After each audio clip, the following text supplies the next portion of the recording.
உங்களுக்கு நிம்மதி உண்டாகுவதாக. தேவனுடைய இரக்கங்கள் அதிகமாவதாக. தேவன் என்ன சொல்றாங்கன்னா, சங்கீதம் 37:39, நீதிமான்களுடைய ரட்சிப்பு கர்த்தரால் வரும், இக்கட்டு காலத்தில் அவரே அவர்கள் அடைக்கலம்.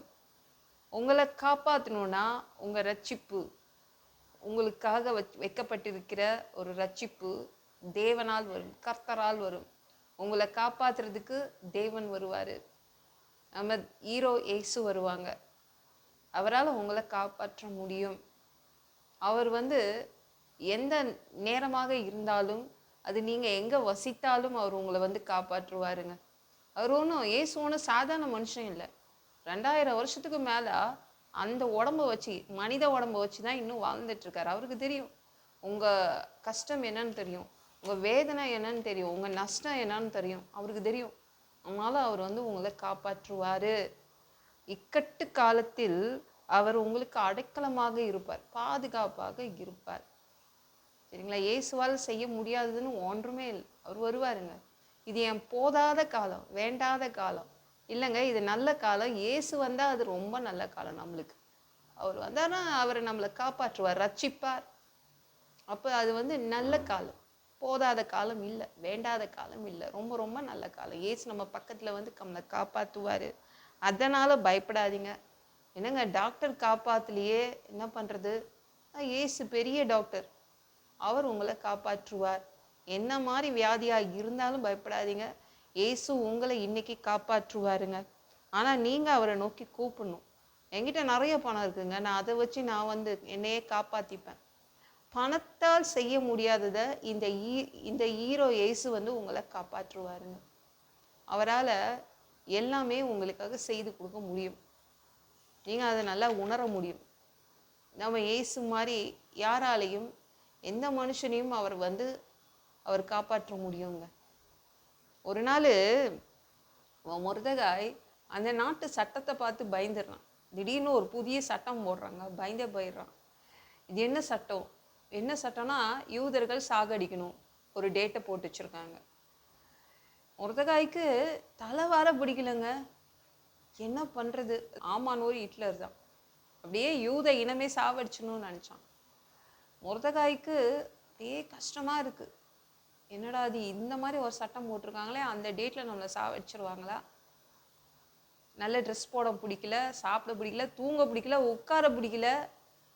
அப்படியே எப்படி இருக்கும்ல, ஒரு திகில், ஒரு என்ன நடக்க போகுது அந்த டேட்டில் அப்படின்னு ஒரு பயம் வந்துருச்சு. என்ன பண்ணுறதே தெரியல. தலை ஃபுல்லாக சாம்பல் அள்ளி போட்டுக்கிறான், உடம்பு ஃபுல்லாக ரெட்டு உடுத்திக்கிறான், அந்த கோணியில் தைக்கிற அந்த ஒரு ட்ரெஸ்ஸு அதை போட்டுக்கிறான். யாராவது நம்மளை காப்பாற்றுவாங்களா? நகரத்துலலாம் ஓடுறான், மகா சத்தமாய் கத்துறான்.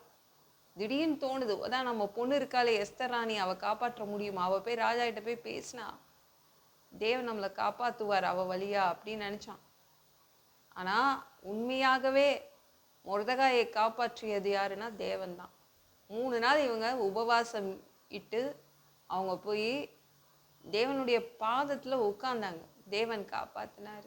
உண்மையாக காப்பாற்றுறதுன்னா நம்ம ஏசுதாங்க. ஞாபகம் வச்சுக்கோங்க. எந்த நிலையில் நீங்கள் இருந்தாலும் உங்களை அவர் காப்பாற்ற முடியும். என்னெல்லாம் யார் நினச்சாலும் காப்பாற்ற முடியாதுங்க. அந்த லெவலில் நான் இருக்கேன் இப்போ. இல்லை, ஏசு நினச்சிட்டாருன்னா அவ்வளோதான், நீங்கள் ரட்சிக்கப்படுவீங்க, காப்பாற்றப்படுவீங்க. அவர் உங்களுக்கு பாதுகாப்பை கொடுப்பார்.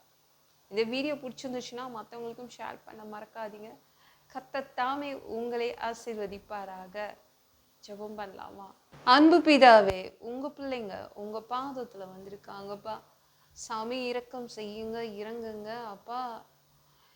இது ஒரு நல்ல காலம். ஏன்னா நீங்கள் உங்கள் பிள்ளைங்களுக்கு உதவி செய்வதற்காக, உங்கள் பிள்ளைங்களை காப்பாற்றுறதுக்காக வரீங்க. ஹீரோ இயேசுவாகிய நீங்கள் உங்கள் பிள்ளைங்களை காப்பாற்றுறீங்க. அது என்ன மோசமான நிலைமையாக இருந்தாலும் பரவாயில்ல, நீங்கள் காப்பாற்றுவீங்க உங்கள் பிள்ளைங்களை. எல்லா பொல்லாத பிசாசுகள், ஏவல்கள், மந்திரங்கள், தற்கொலை ஆவிகள், பயத்தின் ஆவிகள், பலவீனப்படுத்துகின்ற ஆவிகள் எல்லாம் இயேசு என்ற பெயரினை கொண்டு துரத்துகிறேன். ஓடிப்போ. உங்கள் பிள்ளைங்களை ரத்த கொட்டிக்குள் மறைச்சிக்கோங்க. பரிசுத்த ஆவியால் நிரப்புங்க. ஞானஸ்நானம் எடுக்கணும், ரட்சிப்பீராக. இயேசுவின் காயப்பட்ட தழும்புகளால் எல்லா வியாதிகளும், எல்லா பலவீனங்களும், கேன்சர் போன்ற வியாதிகளும் சரியாகுவதாக, மரணப்படுக்கைகள் சரியாகுவதாக, பரம்பரை வியாதிகள் சரியாகுவதாக. ஒரு மனிதனா பிறந்தா ஜீவ புஸ்தகத்துல பேர் இருக்கணும். அப்படி இல்லைன்னா அந்த மனுஷனை பிடிச்சி நரகத்துல தள்ளிடுவீங்க. தீ எறிகிற இடத்துல எப்படி போய் வாழ்றதுப்பா? பரலோகத்துக்கு வர்றதுக்கு தான் ஆசைப்படுறோம். அடிச்சு உதச்சி திருத்தி எங்களை பரலோகத்துக்கே அனுப்பிடுங்க. கழுவப்படாத பாவங்கள் எங்ககிட்ட இருந்துச்சுன்னா உங்கள் திரு ரத்தத்தை கொண்டு கழுவி எங்களை பரலோகத்துக்கே அனுப்பிடுங்க. எந்த ஒரு இமை பொழுது நீங்கள் வருவீங்க, நீ இயேசுவை வணங்கி வணங்கி காத்துட்ருக்கோம், பரிசுத்தமாக வாழ்ந்து வாழ்ந்து காத்துட்ருக்கோம். அந்த ஒரு இமை பொழுதுல உங்களுக்கு ஒப்பான உடம்பு எங்களுக்கு கொடுக்கப்படும், அதை பெற்றுக்கொண்டு மத்தியவானத்தில் உங்களை சந்திக்க வருவோம். அந்த தருணத்தை நாங்கள் இழந்துடக்கூடாது. ஒரு மனுஷனால பரிசுத்தமாக வாழ்றது கூடாத விஷயம். அதற்கும் உங்கள் உதவி கேட்டு வந்து நிற்கிறோம் அப்பா. சாமி, 7 வருடம் ஆந்தி கிறிஸ்து ஆட்சியில் விட்டுட்டு போயிடாதீங்க. பிசாசு நடத்தும் ஆட்சியில் விட்டுட்டு போயிடாதீங்க. 1000 வருடம் இந்த பூமியை ஆட்சி செய்வதற்காக வருவீங்க. அந்த பொற்காலத்தை பார்க்க ஆசைப்படுறோம். எல்லாவற்றையும் ஒப்பு கொடுக்குறேன். இயேசு மூலம் ஜெபம் கேளும் பிதாவே, ஆமென்.